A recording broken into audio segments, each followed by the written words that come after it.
ದಿನ ಈ ಲ್ಯಾಪ್ಟಾಪ್ ಮುಂದೆ 8 to 10 hours ಕೂತು ಕೆಲಸ ಮಾಡಿ ಬ್ಯಾಕ್ ಪೇನ್ ಬಂದಿದೆ. ದಿನ ಈ ಜೆಲ್, ಈ ಸ್ಪ್ರೇ, ಟ್ಯಾಬ್ಲೆಟ್ಸ್ ಎಲ್ಲ ಯೂಸ್ ಮಾಡಿ ಆಯಿತು. ಅದರ ರಿಲೀಫ್ ಮಾತ್ರ ಟೆಂಪರರಿ. ಈ ಜೆಲ್ಲು ಅದು ಇದು ಹಾಕಿದ್ರೆ ಸರಿಯಾಗಲ್ಲ. ನಿನ್ನ ಹ್ಯಾಬಿಟ್ಸ್ನ ಫಸ್ಟ್ ಚೇಂಜ್ ಮಾಡ್ಕೋಬೇಕು. ಈ ಪೇನ್ ಕಿಲ್ಲರ್ಸ್ನ ಯೂಸ್ ಮಾಡಿ ಪೇನ್ನ ಮಾಸ್ಕ್ ಮಾಡೋದಲ್ಲ, ರೂಟ್ ಕಾಸ್ನ ಪೇನ್ ಮಾಡಿ ಅದನ್ನ ಫಿಕ್ಸ್ ಮಾಡಬೇಕು. ಹಾಗಾದ್ರೆ ಈ ಹಾಳಾದ ಬ್ಯಾಕ್ ಪೇನ್ ಹೋಗ್ಲಿಕ್ಕೆ ಏನ್ ಮಾಡಬೇಕು? ಮೊದಲು ಕಂಟಿನ್ಯೂಸ್ ಆಗಿ ಕೂತ್ಕೋಬೇಡಿ. ಪ್ರತಿ 30 to 40 ಮಿನಿಟ್ಸ್ಗೆ ಒಂದ್ಸಲ ಎದ್ದು 2 to 3 minutes ವಾಕ್ ಮಾಡಿ, ಇಲ್ಲಾಂದ್ರೆ ಸ್ಟ್ರೆಚ್ ಮಾಡಿ. ಚೇರ್ಗೆ ಬ್ಯಾಕ್ ಸಪೋರ್ಟ್ ನ ಯೂಸ್ ಮಾಡಿ.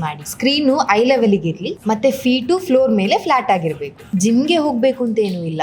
Weekly 3 to 4 times core exercise or strength training ನ ಮಾಡಿ. ಸ್ಟ್ರಾಂಗ್ ಮಸಲ್ಸ್ ಇದ್ರೆ ಬ್ಯಾಕ್ ಮೇಲೆ ಪ್ರೆಷರ್ ಕೂಡ ಕಡಿಮೆ ಆಗುತ್ತೆ. ಡೈಲಿ ಸ್ವಲ್ಪ ವಾಕ್ ಮಾಡಿ, ಪ್ರೋಟೀನ್ ಇಂಟೇಕ್ ಸರಿಯಾಗಿ ತಗೊಳ್ಳಿ ಅಂಡ್ ಸಾಕಷ್ಟು ವಾಟರ್ ಕುಡೀರಿ. ಬಾಡಿ ಮೂವ್ಮೆಂಟ್ ಕಡಿಮೆ ಆದ್ರೆ ಪೇನ್ ಜಾಸ್ತಿ ಆಗೋ ಚಾನ್ಸಸ್ ಇದೆ. ಇದೆಲ್ಲ ನಿಂಗೆ ಹೇಗೆ ಗೊತ್ತು? ನಾನು Kannada health and fitness page ನ ಫಾಲೋ ಮಾಡ್ತಿದ್ದೀನಿ. ಅದಕ್ಕೆ ಬ್ಯಾಕ್ ಪೇನ್ಗೆ ಸಿಂಪಲ್ ವರ್ಕೌಟ್ಸ್ ಬೇಕು ಅಂತಿದ್ರೆ Kannada health and fitness page ನ ಫಾಲೋ ಮಾಡಿ, ವರ್ಕೌಟ್ ಅಂತ ಕಮೆಂಟ್ ಮಾಡಿ. ನಿಮ್ಗೆ ಡೀಟೇಲ್ ಡಾಕ್ಯುಮೆಂಟ್ ಕಳಿಸ್ತಾರೆ, ನಿಮ್ಗೂ ಕಳಿಸ್ತಾರೆ.